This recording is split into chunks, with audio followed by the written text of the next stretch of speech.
এখন সুখৰ সংসাৰ এখন স্বৰ্গতুল্য কৰি সৰগৰ সমস্ত সুখ এই সংসাৰতে উপভোগ কৰিব পাৰি।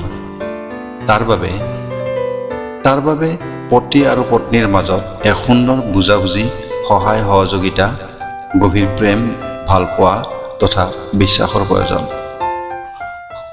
পতি আৰু পত্নী দুয়োকে দুজন ব্যক্তি বুলি নাভাবি এজন ব্যক্তিৰ দুটা ফাল হিচাপে ধৰি ল'ব লাগিব।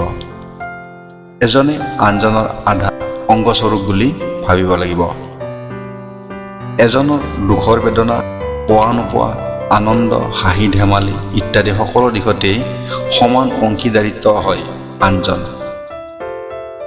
যেনেদৰে এটা শৰীৰৰ এফালৰ কোনোবা এটা অংগত আঘাত হ'লে শৰীৰৰ আনটো ফালৰ অংগসমূহতো বেদনা অনুভৱ কৰা হয়, ঠিক তেনেদৰে পতি আৰু পত্নীৰ ক্ষেত্ৰতো এই কথাটো প্ৰযোজ্য।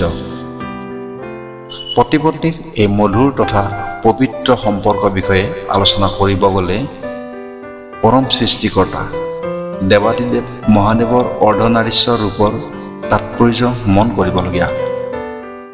এই পৃথিৱীৰ সমস্ত সংসাৰৰ অৰ্থ প্ৰকাশ কৰি পৰমপিতা মহাদেৱ অৰ্ধনাৰীশ্বৰ ৰূপ ধাৰণ কৰিছিল।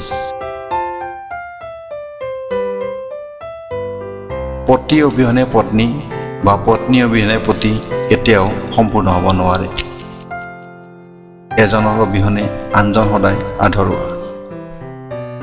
সেয়ে সুখী জীৱন যাপন তথা সুখী সংসাৰ কৰাৰ বাবে পতি পত্নী এজনে আনজনৰ পৰিপূৰক হিচাপে গণ্য কৰা নিতান্তই প্ৰয়োজন।